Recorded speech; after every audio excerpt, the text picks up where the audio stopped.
মহাভারত, রাজশেখর বসু। ভূমিকা: কৃষ্ণদ্বৈপায়ন ব্যাসের মহাভারত প্রাচীন ভারতীয় সাহিত্যের বৃহত্তম গ্রন্থ এবং জগৎবিখ্যাত গ্রন্থসমূহের অন্যতম। প্রচুর আগ্রহ থাকলেও এই বিশাল গ্রন্থ বা তার অনুবাদ আগাগোড়া পড়া সাধারণ লোকের পক্ষে কষ্টসাধ্য। যারা অনুসন্ধিৎসু তাদের দৃষ্টিতে সমগ্র মহাভারতই পুরাবৃত্ত ঐতিহ্য ও প্রাচীন সংস্কৃতির অমূল্য ভাণ্ডার। এর কোনো অংশই উপেক্ষণীয় নয়। কিন্তু সাধারণ পাঠক মহাভারতের আখ্যানভাগই প্রধানত পড়তে চান। আনুষঙ্গিক বহু সন্দর্ভ তাদের পক্ষে নিরস ও বাধাস্বরূপ। এই পুস্তক ব্যাসকৃত মহাভারতের সারাংশের অনুবাদ। এতে মূল গ্রন্থের সমগ্র আখ্যান এবং প্রায় সমস্ত উপাখ্যান আছে। কেবল সাধারণ পাঠকের যা মনোরঞ্জক নয় সেই সকল অংশ সংক্ষেপে দেওয়া হয়েছে, যেমন বিস্তারিত বংশতালিকা, যুদ্ধ বিবরণের বাহুল্য, রাজনীতি, ধর্মতত্ত্ব ও দর্শন বিষয়ক প্রসঙ্গ, দেবতাদের স্তুতি এবং পুনরুক্ত বিষয়। স্থল বিশেষে নিতান্ত নিরস অংশ পরিত্যক্ত হয়েছে। এই সারানুবাদের উদ্দেশ্য মূল রচনার ধারা ও বৈশিষ্ট্য যথাসম্ভব বজায় রেখে সমগ্র মহাভারতকে উপন্যাসের ন্যায় সুখপাঠ্য করা। মহাভারতকে সংহিতা অর্থাৎ সংগ্রহ গ্রন্থ এবং পঞ্চম বেদ স্বরূপ ধর্মগ্রন্থ বলা হয়। যে সকল খণ্ড খণ্ড আখ্যান ও ঐতিহ্য পুরাকালে প্রচলিত ছিল তাই সংগ্রহ করে মহাভারত সংকলিত হয়েছে। এতে ভগবদ্গীতা প্রভৃতি যে সকল দার্শনিক সন্দর্ভ আছে তা অধ্যাত্ম বিদ্যার্থীর অধ্যয়নের বিষয়। প্রত্নান্বেষী কাছে মহাভারত অতি প্রাচীন সমাজ ও নীতি বিষয়ক তথ্যের অনন্ত ভাণ্ডার। ভূগোল, জীবতত্ত্ব, পরলোক প্রভৃতি সম্বন্ধে প্রাচীন ধারণা কী ছিল তাও এই গ্রন্থ থেকে জানা যায়। প্রচুর কাব্যরস থাকলেও মহাভারতকে মহাকাব্য বলা হয় না। ইতিহাস নামেই এই গ্রন্থ প্রসিদ্ধ। রবীন্দ্রনাথ লিখেছেন, ইহা কোনো ব্যক্তিবিশেষের রচিত ইতিহাস নহে, ইহা একটি জাতির স্বরচিত স্বাভাবিক ইতিহাস। মহাভারতের সত্য ঘটনার বিবরণ কতটা আছে, কুরু পাণ্ডব যুদ্ধ মূলত কুরু পাঞ্চাল যুদ্ধ কিনা, পাণ্ডু আলবাইনো ছিলেন কিনা, কুন্তির বহুদেব ভজনা এবং একই কন্যার সহিত পঞ্চপাণ্ডব ভ্রাতার বিবাহ কোনো বহুভর্তৃক জাতির সূচনা করেছিল কিনা, যুধিষ্ঠিরাদির পিতামহ কৃষ্ণদ্বৈপায়নই আদিম মহাভারতের রচয়িতা কিনা ইত্যাদি আলোচনা এই ভূমিকার অধিকার বহির্ভূত। মহাভারতে আছে কৃষ্ণদ্বৈপায়ন ব্যাস এই গ্রন্থের রচয়িতা। তিনি তার পৌত্রের প্রপৌত্র জন্মেজয়ের সর্পযজ্ঞে উপস্থিত ছিলেন এবং নিজের শিষ্য বৈশাম্পায়নকে মহাভারত পাঠের আদেশ দেন। শাস্ত্রবিশ্বাসী প্রাচীনপন্থী পণ্ডিতগণের মতে কুরুক্ষেত্র যুদ্ধের কাল খ্রিস্টপূর্ব 3000 অব্দের কাছাকাছি এবং তার কিছুকাল পরে মহাভারত রচিত হয়। ইউরোপীয় পণ্ডিতগণের মতে আদিগ্রন্থের রচনাকাল খ্রিস্টপূর্ব 4th-5ম শতাব্দীর মধ্যে। খ্রিস্টজন্মের পরেও তাতে অনেক অংশ যোজিত হয়েছে। বঙ্কিমচন্দ্রের মতে কুরুক্ষেত্র যুদ্ধের কাল খ্রিস্টপূর্ব 1530 বা 1430। তিলক ও অধিকাংশ আধুনিক পণ্ডিতগণের মতে প্রায় 1400।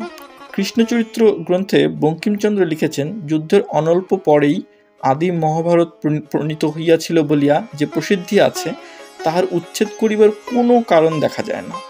বর্তমান মহাভারতের সমস্তটা এককালে রচিত না হলেও এবং তাতে বহু লোকের হাত থাকলেও সমগ্র রচনাই এখন কৃষ্ণদ্বৈপায়ন ব্যাসের নামে চলে।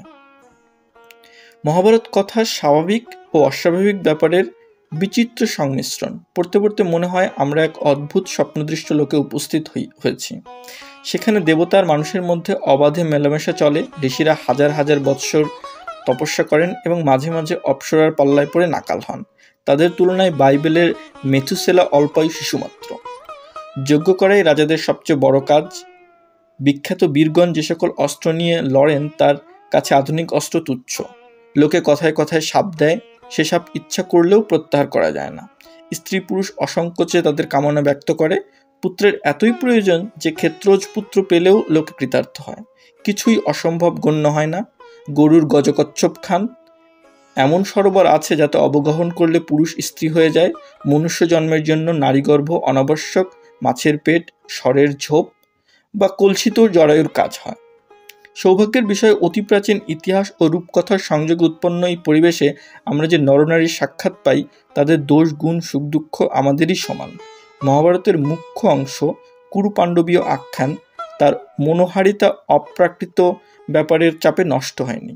স্বাভাবিক মানব চরিত্রের ঘাত প্রতিঘাত, নাটকীয় ঘটনা সংস্থান, সরলতা ও চক্রান্ত, করুণা ও নিষ্ঠুরতা, ক্ষমা ও প্রতিহিংসা, মহত্ব ও নীচতা, নিষ্কাম কর্ম ও ভোগের আকাঙ্ক্ষা সবই প্রচুর পরিমাণে পাওয়া যায়। আজকাল যাকে মনস্তত্ত্ব বলা হয়, অর্থাৎ গল্প বর্ণিত নরনারীর আচরণের আকস্মিকতা এবং জটিল প্রণয় ব্যাপার, তারও অভাব নেই। অতি প্রাচীন ব্যাস ঋষি যে কোনো অর্বাচীন গল্পকারকে এই বিদ্যায় পরাস্ত করতে পারেন। জীবন্ত মানুষের চরিত্রে যত জটিলতা আর অসঙ্গতি দেখা যায়, গল্পবর্ণিত চরিত্রে ততটা দেখালে চলে না। নিপুণ রচয়িতা যখন বিরুদ্ধ গুণাবলীর সমাবেশ করেন, তখন তাকে সাবধান হতে হয় যেন পাঠকের কাছে তা নিতান্ত অসম্ভব না ঠেকে। বাস্তব মানব চরিত্র যত বিপরীতধর্মী, কল্পিত মানব চরিত্র ততটা হতে পারে না।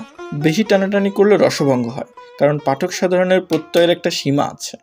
প্রাচীন কথাকারগণ এ বিষয়ে অবহিত ছিলেন, তাতে সন্দেহ নেই। মহাকাব্যের লেখকরা বরং অতিরিক্ত সরলতার দিকে গেছেন। তাদের অধিকাংশ নায়ক নায়িকা ছাঁচে ঢালা পালিশ করা প্রাণী, তাদের চরিত্রে কোথাও খোঁচ বা আঁচড় নেই। রঘুবংশের দিলীপ, রঘু, অজ প্রভৃতি একই আদর্শে কল্পিত।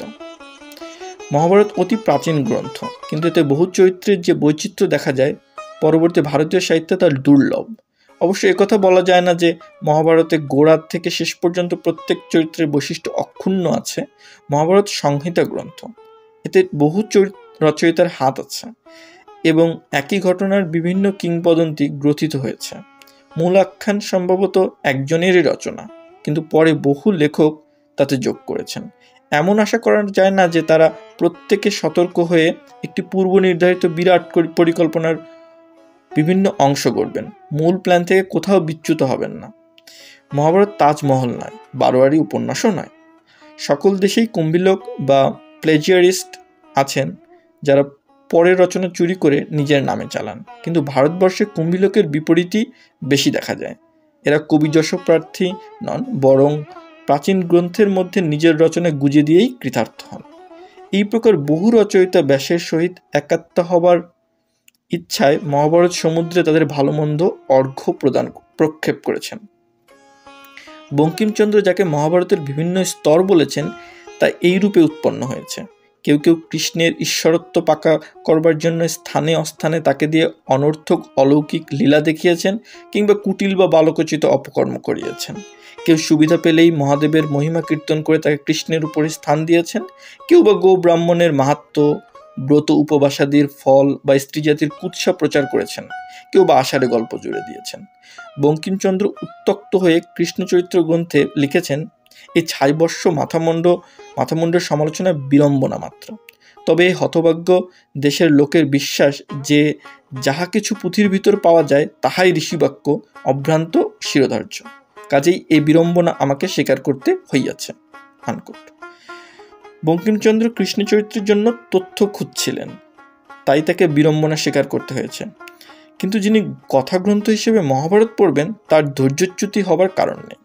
তিনি প্রথমেই মেনে নেবেন যে এই গ্রন্থে বহু লোকের হাত আছে, তার ফলে উত্তম মধ্যম ও অধম রচনা মিশে গেছে এবং সবই একসঙ্গে পড়তে হবে। কিন্তু জঞ্জাল যতই থাকুক, মহাভারতের মহত্ব উপলব্ধি করতে কোথাও বাধা হয় না। সহৃদয় পাঠক এই জগৎবিখ্যাত প্রাচীন গ্রন্থের আখ্যানভাগ সমস্তই সাগ্রহে পড়তে পারবেন। তিনি এর শ্রেষ্ঠ প্রসঙ্গসমূহ মুগ্ধচিত্ত উপভোগ করবেন এবং কুরচিত বা উৎকট যা পাবেন তা সকৌতুকে উপেক্ষা করবেন। মহাভারতে যে ঘটনাগত অসঙ্গতি দেখা যায়, তার কারণ বিভিন্ন কিংবদন্তির যোজনা। চরিত্রগত অসঙ্গতির একটি কারণ বহু রচয়িতার হস্তক্ষেপ, অন্য কারণ প্রাচীন ও আধুনিক আদর্শের পার্থক্য। সেকালে আদর্শ ও ন্যায় অন্যায়ের বিচার পদ্ধতি সকল ক্ষেত্রে একালের সমান বা আমাদের বোধগম্য হতে পারে না। মহামতি দ্রোণাচার্য একলব্যকে তার আঙুল কেটে দক্ষিণা দিতে বললেন, অর্জুনও তাতে খুশি। যতুগৃহ থেকে পালাবার সময় পাণ্ডবরা বিনা দ্বিধায় এক নিষাদী ও তার 5 পুত্রকে পুড়ে মরতে দিলেন। দুঃশাসন যখন চুল ধরে দ্রৌপদীকে দ্রুত সভায় টেনে নিয়ে এলো, তখন দ্রৌপদী আকুল হয়ে বললেন, ভীষ্ম, দ্রোণ, বিদুর আর রাজা ধৃতরাষ্ট্রের কি প্রাণ নেই? কুরুবৃদ্ধগণ এই দারুণ অধর্মাচার কি দেখতে পাচ্ছেন না? আনকোট। দ্রৌপদী বহুবার প্রশ্ন করলেন, আমি ধর্মানুসারে বিজিত হয়েছি কিনা আপনারা বলুন, আনকোট।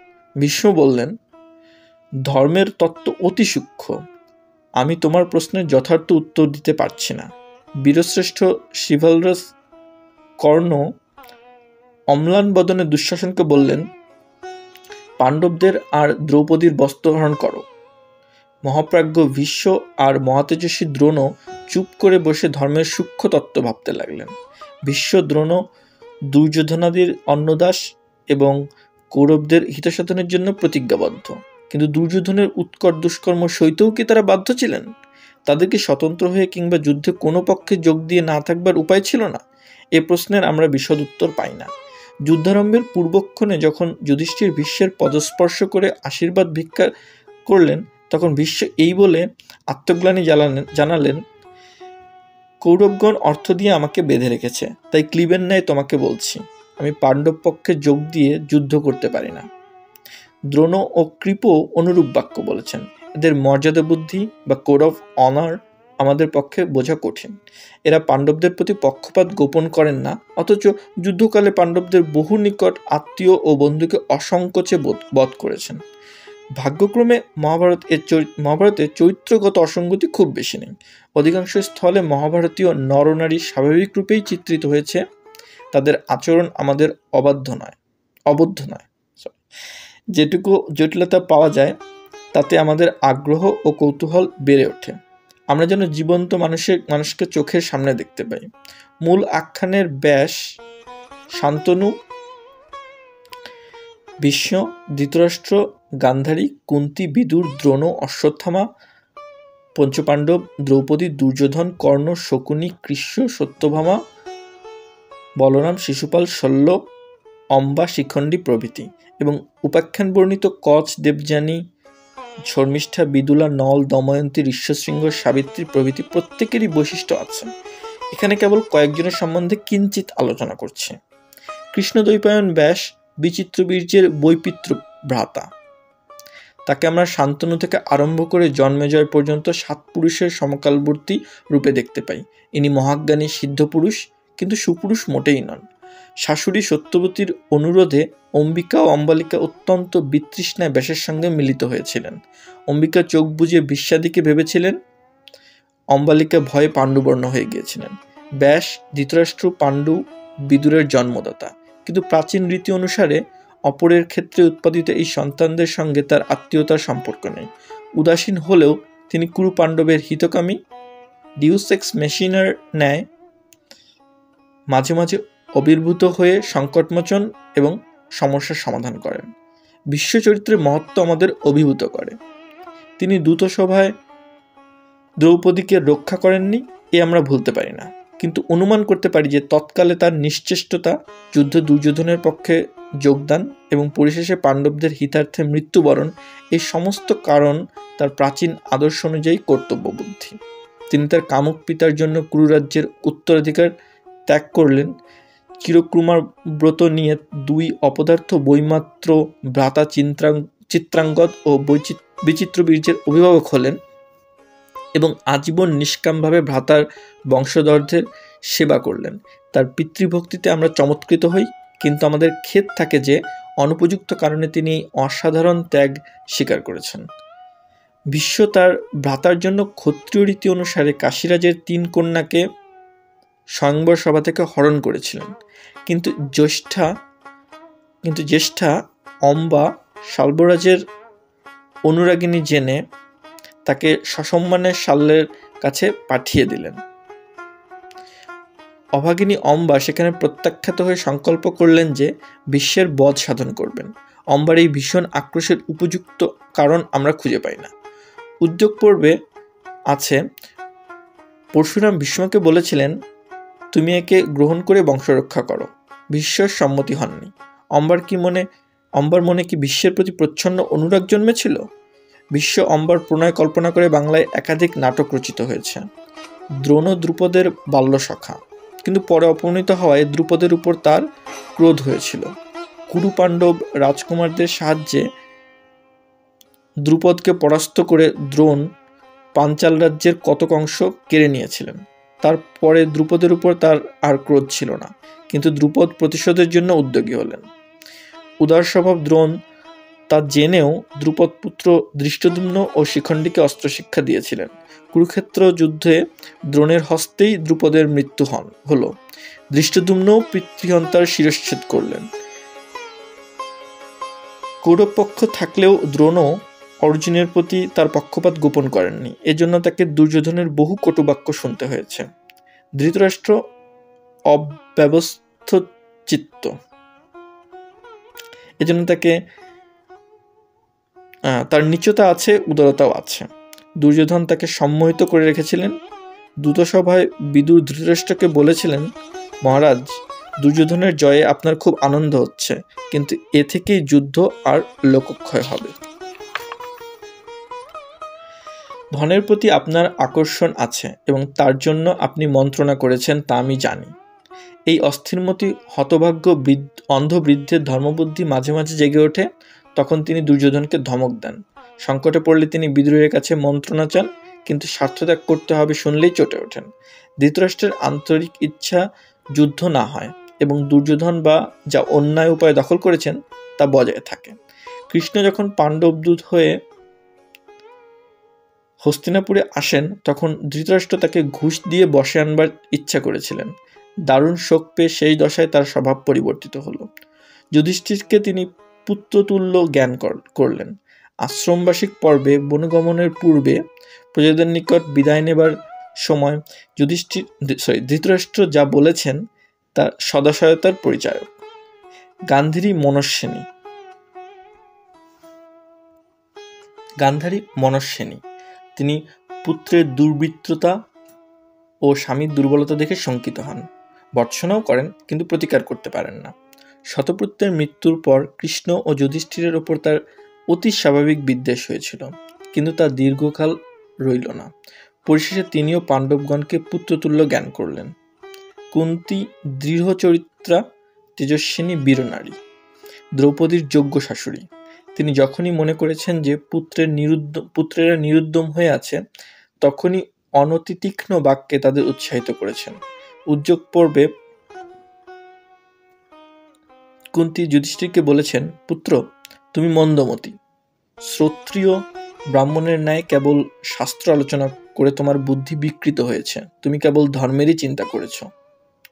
যুধিষ্ঠির অর্জুনের তুল্য কীর্তিমান নন, কিন্তু তিনি মহাভারতের নায়ক এবং কেন্দ্রস্থ পুরুষ। তাকে নির্বোধ বললে অবিচার হবে, কিন্তু দ্রুতপ্রিয়তা, উদারতা ও ধর্মভীরুতার জন্য সময়ে সময়ে তিনি কাণ্ডজ্ঞান হারিয়ে ফেলেন। সাধারণত তার ক্রোধ অল্প, সেজন্য প্রতিশোধের প্রবৃত্তি তীক্ষ্ণ নয়, কিন্তু কদাচিৎ তিনি অত্যন্ত ক্রুদ্ধ হয়ে ওঠেন, যেমন কর্ণপর্বে অর্জুনের উপর। তিনি বিশেষ যুদ্ধপটু নন, সেজন্য তার ভ্রাতারা তাকে একটু আড়ালে রাখেন। তথাপি মাঝে মাঝে তিনি বীরত্ব দেখিয়েছেন। দ্রোণবধের উদ্দেশ্যে কৃষ্ণের প্ররোচনায় নিতান্ত অনিচ্ছায় তিনি মিথ্যা বলেছেন, কিন্তু সাধারণত পাপপুণ্যের সূক্ষ্ম বিচার না করে তিনি কোনো কর্ম করেন না। এজন্য দ্রৌপদী আর ভীমের কাছে তাকে বহু ভর্ৎসনা শুনতে হয়েছে। যুধিষ্ঠিরের অহংবুদ্ধি বড় বেশি, তার ফলে কেবলই নিজেকে পাপী মনে করে মনস্তাপ ভোগ করেন। বারবার তার মুখে বৈরাগ্যের কথা শুনে ব্যাসদেবও বিরক্ত হয়ে তাকে ভর্ৎসনা করেছেন। যুধিষ্ঠির ভালো মানুষ হলেও দৃঢ়চিত্ত এবং যা সংকল্প করেন তা থেকে টলেন না। অবস্থা বিশেষে তিনি রিয়েলিস্টও হতে পারেন। কপট উপায়ে দ্রোণবধের জন্য অর্জুন যুধিষ্ঠিরকে তিরস্কার করেছিলেন, কিন্তু যুধিষ্ঠির বিশেষ অনুতপ্ত হননি। অশ্বত্থামা যখন নারায়ণাস্ত্রে পাণ্ডব সৈন্য বধ করেছিলেন, তখন অর্জুনকে নিশ্চেষ্ট দেখে যুধিষ্ঠির দ্রোণের অন্যায় কার্যাবলীর উল্লেখ করে ব্যঙ্গ করে বললেন, আমাদের সেই পরম সুহৃৎ নিহত হয়েছেন, অতএব আমরাও সবন্ধভাবে প্রাণত্যাগ করব। ভীম নাভির নিম্নে গদা প্রহার করে দুর্যোধনের উরুভঙ্গ করলেন দেখে বলরাম অত্যন্ত ক্রুদ্ধ হয়ে ভর্ৎসনা করে চলে গেলেন। তখন যুধিষ্ঠির বিষণ্ণ হয়ে কৃষ্ণকে বললেন, ধৃতরাষ্ট্রের পুত্রেরা আমাদের উপর বহু অত্যাচার করেছে, সেই দারুণ দুঃখ ভীমের হৃদয়ে রয়েছে। এই চিন্তা করে আমি ভীমের আচরণ উপেক্ষা করলাম। যুধিষ্ঠিরের মহত্ব সবচেয়ে প্রকাশ পেয়েছে শেষ পর্বে। তিনি স্বর্গে এলে ইন্দ্র তাকে ছলক্রমে নরক দর্শন করতে পাঠালেন। যুধিষ্ঠির মনে করলেন তার ভ্রাতারা ও দ্রৌপদী সেখানেই নরক যন্ত্রণা ভোগ করছেন। তখন তিনি স্বর্গের প্রলোভন ও দেবতাদের অনুরোধ পরম অবজ্ঞায় উপেক্ষা করে বললেন, আমি ফিরে যাব না, আমি এখানেই থাকব। ভীমকে বঙ্কিমচন্দ্র বলেছেন রক্ত রাক্ষস। যুধিষ্ঠিরের মুখে অশ্বত্থামার মিথ্যা মৃত্যু সংবাদ শুনে দ্রোণ যখন অবসন্ন হয়েছেন, তখন ভীম নির্মম ভাষায় দ্রোণকে তিরস্কার করলেন। ভীম কর্তৃক দুঃশাসনের রক্তপানের বিবরণ ভীষণ ও বীভৎস। তথাপি সাধারণ লোকে এই স্থূলবুদ্ধি হঠকারী প্রতিহিংসা পরায়ণ নির্দয় লোকটিকে স্নেহ করে। ভীম তার বইমাত্র ভ্রাতা হনুমানের মতো আরাধ্য হতে না পারলেও জনপ্রিয় হয়েছেন, কারণ তিনি উৎকট অপরাধের উৎকট শাস্তি দিতে পারেন। সেকালের যাত্রার ভীম, যিনি দাদা আর গদা ভিন্ন কিছুই জানতেন না, যখন অয়েল ক্লথের গদা নিয়ে আসরে নামতেন, তখন আবাল বৃদ্ধ বনিতা উৎফুল্ল হতো। ভীম চমৎকার কুযুক্তি দিতে পারেন। বনবাসের 13 মাস যেতে না যেতে তিনি অধীর হয়ে যুধিষ্ঠিরকে বললেন, কৃষক যেমন অল্প পরিমাণ বীজের পরিবর্তে বহু শস্য পায়, বুদ্ধিমান সেইরূপ অল্প ধর্ম বিসর্জন দিয়ে বৃহৎ ধর্ম লাভ করেন। সোমলতার প্রতিনিধি যেমন পুতিকা, সেইরূপ বৎসরের প্রতিনিধি মাস। আপনি 13 মাসকেই 13 বৎসর গণ্য করুন। যদি এইরূপ গণনা অন্যায় মনে করেন, তবে একটা সাধু স্বভাব ষণ্ডকে প্রচুর আহার দিয়ে তৃপ্ত করুন, তাতেই পাপমুক্ত হবেন। ভীম মাংসলোভী পেটুক ছিলেন এবং তার গোঁফদাড়ির অভাব ছিল। কর্ণ তাকে ঔদরিক আর তুব্রক মানে মাকুন্দ বলে খেপাতেন। শান্তি পর্বে যুধিষ্ঠির বলেছেন, ভীম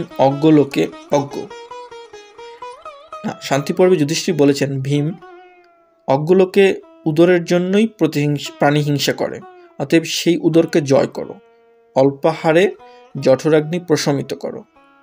ধৃতরাষ্ট্রাদির অপরাধ ভীম কখনোই ভুলতে পারেননি। যুধিষ্ঠিরের আশ্রিত পুত্রহীন জ্যেষ্ঠ তাতকে কিঞ্চিত অর্থ দিতেও তিনি আপত্তি করেছেন। তার গঞ্জনা সইতে না পেরেই ধৃতরাষ্ট্র বনে যেতে বাধ্য হলেন। অর্জুন সর্বগুণান্বিত এবং মহাভারতের বীরগণের মধ্যে অগ্রগণ্য। তিনি কৃষ্ণের সখা ও মন্ত্রশিষ্য, প্রদ্যুম্ন ও সাত্যকীর অস্ত্রশিক্ষক, নানা বিদ্যায় বিশারদ এবং অতিশয় রূপবান। মহাকাব্যের নায়কোচিত সমস্ত লক্ষণ তার আছে। এই কারণে এবং অত্যধিক প্রশস্তির ফলে তিনি কিঞ্চিত অস্বাভাবিক হয়ে পড়েছেন। অর্জুন ধীর প্রকৃতি, কিন্তু মাঝে মাঝে অত্যন্ত উত্তেজিত হয়ে ওঠেন। কর্ণপর্বে যুধিষ্ঠির তাকে তিরস্কার করে বলেছিলেন, তোমার গান্ডীব ধনু অন্যকে দাও। তাতে অর্জুন যুধিষ্ঠিরকে কাটতে গেলেন। অবশেষে কৃষ্ণ তাকে শান্ত করলেন। কুরুক্ষেত্র যুদ্ধের পূর্বক্ষণে কৃষ্ণ অর্জুনকে যে গীতার উপদেশ শুনিয়েছিলেন, তা পেয়ে জগতের লোক ধন্য হয়েছে। অর্জুনের ক্ষুদ্র হৃদয় দৌর্বল্য দূর হয়েছিল, কিন্তু কোনো স্থায়ী উপকার হয়েছিল কিনা সন্দেহ। আশ্বমেধিক পর্বে অর্জুন কৃষ্ণের কাছে স্বীকার করেছেন যে বুদ্ধির দোষে তিনি পূর্বের উপদেশ ভুলে গেছেন। নকুল সহদেবের চরিত্রের অসামান্যতা বেশি কিছু পাওয়া যায় না। উদ্যোগ পর্বে কৃষ্ণ যখন পাণ্ডবদূত হয়ে হস্তিনাপুরে যাচ্ছিলেন, তখন নকুল তাকে বলেছিলেন, তুমি যা কালোচিত মনে করো তাই করবে। কিন্তু সহদেব বললেন, যাতে যুদ্ধ হয় তুমি তাই করবে। কৌরবরা শান্তি চাইলেও তুমি যুদ্ধ ঘটাবে। মহাপ্রস্থানিক পর্বে যুধিষ্ঠির বলেছেন, সহদেব মনে করতেন তার চেয়ে বিজ্ঞ কেউ নেই। নকুল মনে করতেন তার চেয়ে রূপবান কেউ নেই। মহাভারতের সকল পাণ্ডবেরই দ্রৌপদী ভিন্ন অন্য পত্নীর উল্লেখ পাওয়া যায়, কিন্তু ভীমের পত্নী হিড়িম্বা এবং অর্জুনের পত্নী উলুপি, চিত্রাঙ্গদা ও সুভদ্রা ছাড়া আর সকলের স্থান আখ্যান মধ্যে নগণ্য। দ্রৌপদী সীতা সাবিত্রীর শ্রেণীতে স্থান পাননি। তিনি নিত্য স্মরণীয় পঞ্চকন্যার একজন। দ্রৌপদী সর্ববিষয়ে অসামান্য। প্রাচীন ভারতীয় সাহিত্যে অন্য কোনো নারী তার তুল্য জীবন্তরূপে চিত্রিত হননি। তিনি অতি রূপবতী, কিন্তু শ্যামাঙ্গী, সেজন্য তার নাম কৃষ্ণা। 12 বৎসর বনবাস প্রায় শেষ হয়ে এলে সিন্ধুরাজ জয়দ্রথ তাকে হরণ করতে আসেন। তখন বয়সের হিসাবে দ্রৌপদী যৌবনের শেষ প্রান্তে এসেছেন। তিনি পঞ্চবীর পুত্রের জননী। তারা দ্বারকায় অস্ত্র শিক্ষা করছে। তথাপি জয়দ্রথ তাকে দেখে বলেছেন, একে পেলে আমার আর বিবাহের প্রয়োজন নেই। এই নারীকে দেখে মনে হচ্ছে অন্য নারীরা বানরী। দ্রৌপদী যখন বিরাট ভবনে শৈরিন্দ্রী রূপে এলেন, তখন রাজমহিষী সুদেষ্ণা তাকে দেখে বললেন, তোমার করতল পদতল ও ওষ্ঠ রক্তবর্ণ। তুমি হংস গদগদ ভাসিনী, সুকেশী সুস্তনী, কাশ্মীরি তুরঙ্গমীর ন্যায় সুদর্শনা। রাজা যদি তোমার উপর লুব্ধ না হন তবে তোমাকে মাথায় করে রাখব। এই রাজভবনে যে সকল নারী আছে তার এক দৃষ্টিতে তোমাকে দেখছে, পুরুষরা মোহিত হবে না কেন? সুন্দরী, তোমার অলৌকিক রূপ দেখে বিরাট রাজা আমাকে ত্যাগ করে সর্বান্তকরণে তোমাতেই আসক্ত হবেন। এই আশঙ্কাতেই সুদেষ্ণা দ্রৌপদীকে কিচকের কবলে ফেলতে সম্মত হয়েছিলেন। দ্রৌপদী অবলা নন, জয়দ্রথ ও কিচককে ধাক্কা দিয়ে ভূমিশায়ী করেছিলেন।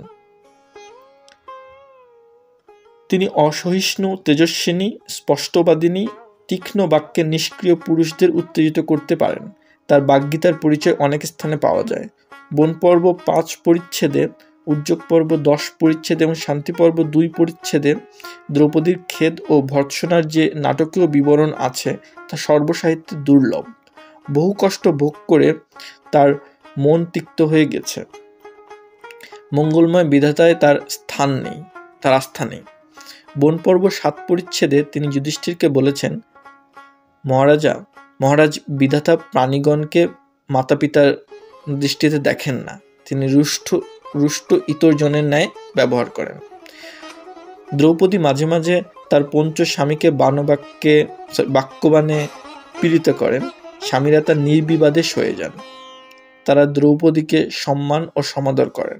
বিরাট পর্বে যুধিষ্ঠির বলেছেন, আমাদের এই ভার্যা প্রাণাপেক্ষা প্রিয়া, মাতার ন্যায় পালনীয়া, জ্যেষ্ঠা ভগিনীর ন্যায় রক্ষণীয়া।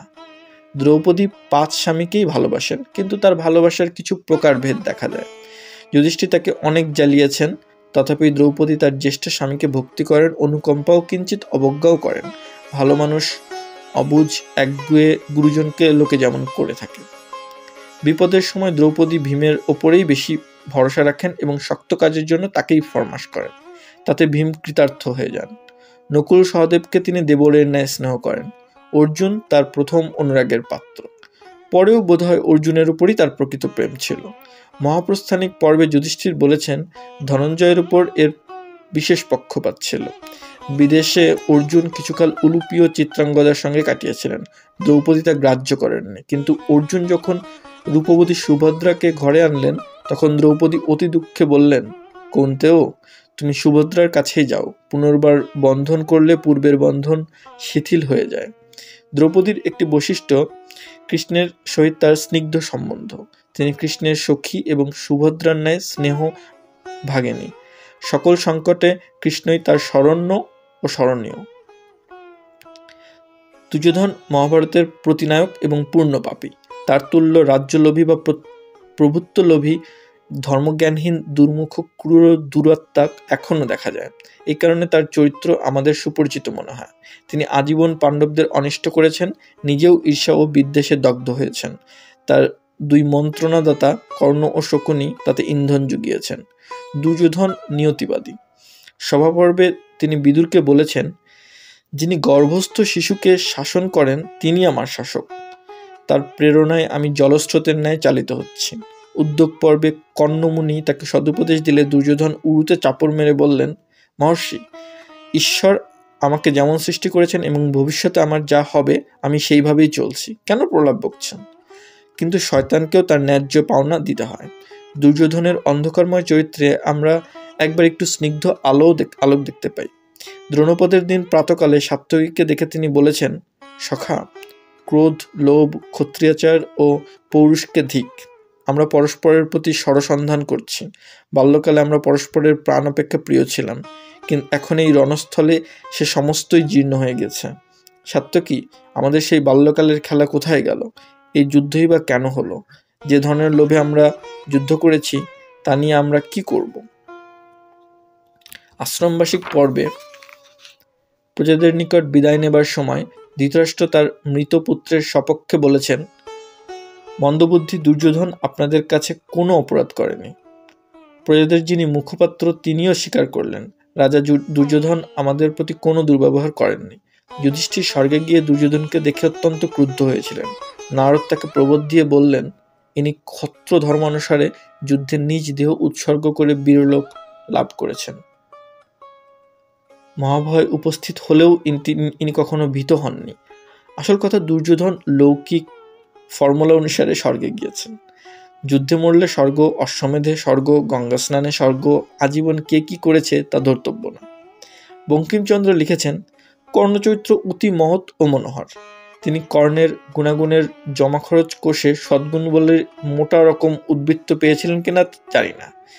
আমরা কর্ণচরিত্রে নীচতা ও মহত্ব দুইই দেখতে পাই, নীচতাই বেশি, কিন্তু তার সমন্বয় করতে পারি না। বোধহয় বহু রচয়িতার হাতে পড়ে কর্ণচরিত্রের এই বিপর্যয় হয়েছে। কর্ণপর্ব 18 পরিচ্ছেদে অর্জুনকে কৃষ্ণ বলেছেন, যতুগৃহ দাহ, দ্যুতক্রীড়া এবং দুর্যোধন তোমাদের উপর যত উৎপীড়ন করেছেন সে সমস্তেরই মূল দূরত্ব কর্ণ। কৃষ্ণ অত্যুক্তি করেননি। মহাভারতের সবচেয়ে রহস্যময় পুরুষ কৃষ্ণ। বহু হস্তক্ষেপের ফলে তার চরিত্রেই বেশি অসঙ্গতি ঘটেছে। মূল মহাভারতের রচয়িতা কৃষ্ণকে ঈশ্বর বললেও সম্ভবত তার আচরণে অতিপ্রাকৃত ব্যাপার বেশি দেখাননি। সাধারণত তার আচরণ গীতা ধর্ম ব্যাখ্যাতারই যোগ্য। তিনি বিতরাগ, ভয়ক্রোধ, স্থিতপ্রজ্ঞ, লোকহিতে রত। কিন্তু মাঝে মাঝে তার যে বিকার দেখা যায় তা ধর্ম সংস্থাপক পুরুষোত্তমের পক্ষে নিতান্ত অশোভন। যেমন ঘটোৎকোচ বধের পর তার উদ্দাম নৃত্য এবং দ্রোণবধের উদ্দেশ্যে যুধিষ্ঠিরকে মিথ্যা ভাষণের উপদেশ। বঙ্কিমচন্দ্র যা কিছু অপ্রিয় পেয়েছেন সবই প্রক্ষেপ বলে উড়িয়ে দিয়ে কৃষ্ণকে আদর্শ নরধর্মী ঈশ্বর বলে মেনে নিয়েছেন। শান্তি পর্বে যুধিষ্ঠিরের প্রশ্নের উত্তরে ভীষ্ম বলেছেন, এই মহাত্মা কেশব সেই পরম পুরুষের অষ্টমাংশ। মৃত্যুর পূর্বে তিনি কৃষ্ণকে বলেছেন, তুমি সনাতন পরমাত্মা। অর্জুন কৃষ্ণকে ঈশ্বর জ্ঞান করলেও সবসময় তা মনে রাখতেন না। কৃষ্ণের বিশ্বরূপ দর্শনে অভিভূত হয়ে অর্জুন বলেছেন, তোমার মহিমা না জেনে প্রমাদবশে বা প্রণয়বশে তোমাকে কৃষ্ণ, যাদব ও সখা বলে সম্বোধন করেছি। বিহার ভোজন ও শয়নকালে উপহাস করেছি, সে সমস্ত ক্ষমা করো। স্বামী প্রভাবানন্দ ও ক্রিস্টোফার ইশারউড তাদের গীতার মুখবন্ধে লিখেছেন, Arjuna knows this, yet by a merciful ignorance he sometimes forgets. Indeed, it is Krishna who makes him forget, since no ordinary man could bear the strain of constant companionship with God. Mahabharata পাঠে বোঝা যায় কৃষ্ণের ঈশ্বরত্ব বহুবিদিত ছিল না। কৃষ্ণপুত্র শাম্ব দুর্যোধনের জামাতা। দুর্যোধন তার বৈবাহিককে ঈশ্বর বলে মনে করতেন না। উদ্যোগ পর্বে তিনি যখন পাণ্ডবদূত কৃষ্ণকে বন্দী করবার মতলব করেছিলেন তখন কৃষ্ণ সমস্ত সকলকে তার বিশ্বরূপ দেখালেন, কিন্তু তাতেও দুর্যোধনের বিশ্বাস হলো না। যুদ্ধের পূর্বে শকুনিপুত্র উলুককে তার প্রতিনিধিরূপে পাণ্ডব শিবিরে পাঠাবার সময় দুর্যোধন তাকে শিখিয়ে দিলেন, তুমি কৃষ্ণকে বলবে, ইন্দ্রজল, মায়া, কুহক বা বিভীষিকা দেখালে অস্ত্রধারী বীর ভয় পায় না, সিংহনাদ করে। আমরাও বহু প্রকার মায়া দেখাতে পারি, কিন্তু তেমন উপায়ে কার্যসিদ্ধি করতে চাই না। কৃষ্ণ, তুমি অকস্মাৎ যশস্বী হয়ে উঠেছ, কিন্তু আমরা জানি পুংশ্চিহ্নধারী নপুংসক অনেক আছে। তুমি কংসের ভৃত্য ছিলে, সেজন্য আমার তুল্য কোনো রাজা তোমার সঙ্গে যুদ্ধ করেননি। সর্বত্র ঈশ্বররূপে স্বীকৃত না হলেও কৃষ্ণ বহু সমাজে অশেষ শ্রদ্ধা ও প্রীতির আধার ছিলেন এবং রূপ, শৌর্য, বিদ্যা ও প্রজ্ঞার জন্য পুরুষ শ্রেষ্ঠ গণ্য হতেন। তিনি রাজা নন, যাদব অভিজাত তন্ত্রে একজন প্রধান মাত্র। তিনি প্রতিপত্তিতে সর্বত্র শীর্ষস্থানীয়, তথাপি কৃষ্ণাদ্বেষীর অভাব ছিল না।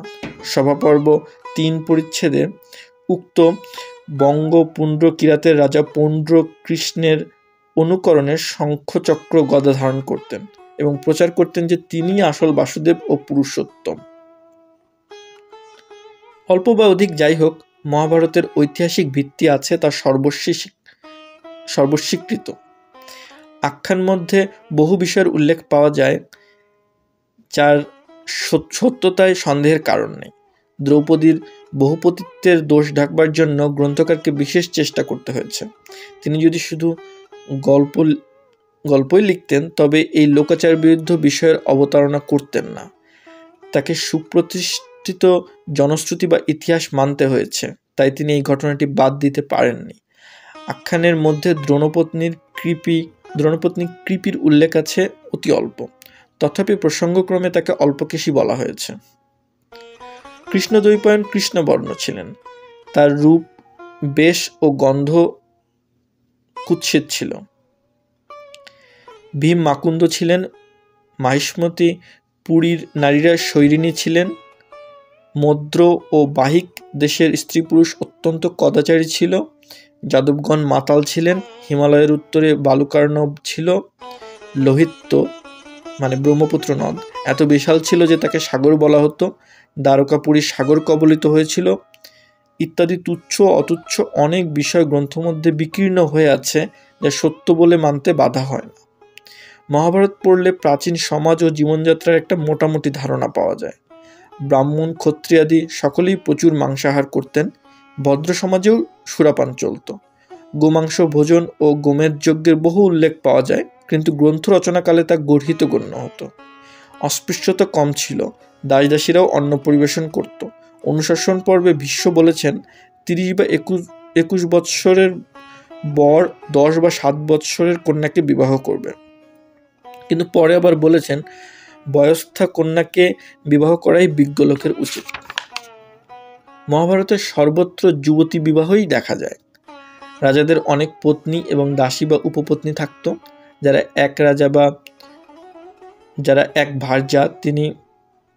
এক ভার্যা তিনি মহাসুকৃতিশালী গণ্য হতেন। বর্ণসংকরত্বের ভয় ছিল, কিন্তু অনুশাসন পর্বে ভীষ্ম বহু প্রকার বর্ণসংকরের উল্লেখ করে বলেছেন তাদের সংখ্যার ইয়ত্তা নেই। অনেক বিধবা সহমৃতা হতেন, আবার অনেক পুত্র পৌত্রাদির সঙ্গে থাকতেন, যেমন সত্যবতীর কুন্তী, উত্তরা, সুভদ্রা। নারীর মর্যাদার অভাব ছিল না, কিন্তু সময়ে সময়ে তাদেরও দান বিক্রয় এবং জুয়া খেলায় পণ রাখা হতো। ভূমি, ধনরত্ন, বস্ত্র, যানবাহন প্রভৃতির সঙ্গে রূপবতী দাসীও দান করার প্রথা ছিল। উৎসবে শোভাবৃদ্ধির জন্য বেশ্যার দল নিযুক্ত হতো। ব্রাহ্মণরা প্রচুর সম্মান পেতেন, তারা সভায় তুমুল তর্ক করতেন বলে বহু লোকে উপহাস্য করত। দেবপ্রতিমার পূজা প্রচলিত ছিল, রাজাকে দেবতুল্য জ্ঞান করা হতো, কিন্তু অনুশাসন পর্বে 13 পরিচ্ছেদে ভীষ্ম বলেছেন যিনি প্রজারক্ষার আশ্বাস দিয়ে রক্ষা করেন না, সেই রাজাকে ক্ষিপ্ত কুক্কুরের ন্যায় বিনষ্ট করা উচিত। অশ্বমেধ যজ্ঞের অনুষ্ঠান অতি বীভৎস ছিল। পুরাকালে নরবলি চলত, মহাভারতের কালে তা নিন্দিত হলেও লোপ পায়নি। জরাসন্ধ তার আয়োজন করেছিলেন। যুদ্ধের বর্ণনা অতিরঞ্জিত হলেও আমরা তৎকালীন যুদ্ধরীতির কিছু আন্দাজ করতে পারি। বিশ্বপর্ব 1 পরিচ্ছেদে কুরুক্ষেত্র যুদ্ধের যে নিয়মবন্ধন বিবৃত হয়েছে তা আধুনিক সার্বজাতিক নিয়ম অপেক্ষা নিকৃষ্ট নয়। নিরস্ত্র বা বাহনচ্যুত শত্রুকে মারা অন্যায় গণ্য হতো, নিয়ম লঙ্ঘন করলে যোদ্ধা নিন্দাভাজন হতেন। সপক্ষ ও বিপক্ষের আহত যোদ্ধাদের চিকিৎসার ব্যবস্থা ছিল। সূর্যাস্তের পর অবহার বা যুদ্ধবিরাম ঘোষিত হতো, কিন্তু সময়ে সময়ে রাত্রিকালেও যুদ্ধ চলত। নির্দিষ্ট সময়ে নির্দিষ্ট স্থানে যুদ্ধ হতো, কিন্তু সৌপ্তিক পর্বে অশ্বত্থামা তার ব্যতিক্রম করেছেন। যুদ্ধভূমির নিকট বেশ্যা শিবির থাকত। বিখ্যাত যোদ্ধাদের রথে 4 ঘোড়া জোতা হতো। ধ্বজদণ্ড রথের ভিতর থেকে উঠত। রথী আহত হলে ধ্বজদণ্ড ধরে নিজেকে সামলাতেন। অর্জুন ও কর্ণের রথ শব্দহীন বলে বর্ণিত হয়েছে। দৈরব যুদ্ধের পূর্বে বাগযুদ্ধ হতো। বিপক্ষের তেজ কমাবার জন্য 2 বীর পরস্পরকে গালি দিতেন এবং নিজের গর্ব করতেন। বিখ্যাত রথীদের চতুর্দিকে রক্ষী যোদ্ধারা থাকতেন। পিছনে একাধিক শকটে রাশি রাশি স্বর ও অন্যান্য ক্ষেপণীয় অস্ত্র থাকত। বোধহয় পদাতি সৈন্য ধনুর্বাণ নিয়ে যুদ্ধ করত না, তাদের বর্ম থাকত না। এই কারণে রথারোহী বর্মধারী যোদ্ধা একাই বহু সৈন্য শরাঘাতে বধ করতে পারতেন। আদিপর্ব 1 পরিচ্ছেদে মহাভারত কথক সৌতি বলেছেন, কয়েকজন কবি এই ইতিহাস পূর্বে বলে গেছেন, এখন অপর কবিরা বলছেন, আবার ভবিষ্যতে অন্য কবিরা বলবেন। এই শেষোক্ত কবিরা মহাভারতের ত্রুটি শোধনের চেষ্টা করেছেন। মহাভারতের দুষ্মন্ত ইচ্ছা করে শকুন্তলার অপমান করেছেন, কিন্তু কালিদাসের দুষ্মন্ত সাপের বশে না জেনে করেছেন। মহাভারতের কচ দেবযানীকে প্রত্যাভিশাপ দিয়েছেন, কিন্তু রবীন্দ্রনাথের কচ পরম ক্ষমাশীল। কাশীরাম দাসের গ্রন্থে এবং বাংলা নাটকে কর্ণচরিত্র সংশোধিত হয়েছে। মহাভারতের আখ্যান ও উপাখ্যানগুলো 2-3 হাজার বৎসর ধরে এদেশের জনসাধারণকে মনোরঞ্জনের সঙ্গে সঙ্গে ধর্মতত্ত্ব শিখিয়েছে এবং কাব্য নাটকাদির উপাদান জুগিয়েছে। মহাভারতের বহু শ্লোক প্রবাদরূপে সুপ্রচলিত হয়েছে। মহাভারতীয় নরনারীর চরিত্রে কোথায় কি অসঙ্গতি বা ত্রুটি আছে লোকে তা গ্রাহ্য করেননি। যা কিছু মহৎ তাই আদর্শরূপে পেয়ে ধন্য হয়েছে। সেকাল আর একালের লোকাচারে অনেক প্রভেদ, তথাপি মহাভারত এ কৃষ্ণ, ভীষ্ম ও ঋষিগণ কর্তৃক ধর্মের যে মূল আদর্শ কথিত হয়েছে তা সর্বকালেই গ্রহণীয়। দুঃখময় সংসারে মিলনান্ত আখ্যানই লোকপ্রিয় হবার কথা, কিন্তু এদেশের প্রাচীনতম এবং সর্বাধিক প্রচলিত চিরায়ত সাহিত্য বা ক্লাসিক রামায়ণ মহাভারত বিয়োগান্ত হলো কেন? এই দুই গ্রন্থের স্পষ্ট উদ্দেশ্য বিচিত্র ঘটনার বর্ণনা দ্বারা লোকের মনোরঞ্জন এবং কথাচ্ছলে ধর্মশিক্ষা, কিন্তু অন্য উদ্দেশ্যও আছে। মানুষ চিরজীবী নয়, সেজন্য বাস্তব বা কাল্পনিক সকল জীবন বৃত্তান্তই বিয়োগান্ত। রামায়ণ রাম রাবণ প্রভৃতির এবং মহাভারত ভরতবংশীয়গণের জীবন বৃত্তান্ত। এই দুই গ্রন্থের রচয়িতারা নির্লিপ্ত সাক্ষীর ন্যায় অনাসক্তভাবে সুখ দুঃখ, মিলন বিরহ প্রভৃতি জীবনদ্বন্দ্বের বর্ণনা করেছেন। তাদের পরোক্ষ উদ্দেশ্য পাঠকের মনেও অনাসক্তির সঞ্চার করা। তারা শ্মশান বৈরাগ্য প্রচার করেননি, বিষয়ভোগও ছাড়তে বলেননি, শুধু এই অলঙ্ঘনীয় জাগতিক নিয়ম শান্তচিত্তে মেনে নিতে বলেছেন। সকল সঞ্চয়ই পরিশেষে ক্ষয় পায়, উন্নতির অন্তে পতন হয়, মিলনের অন্তে বিচ্ছেদ হয় এবং জীবনের অন্তে মরণ হয়। স্ত্রী পর্বের শ্লোক। রাজশেখর বসু, 1 আষাঢ় 1356।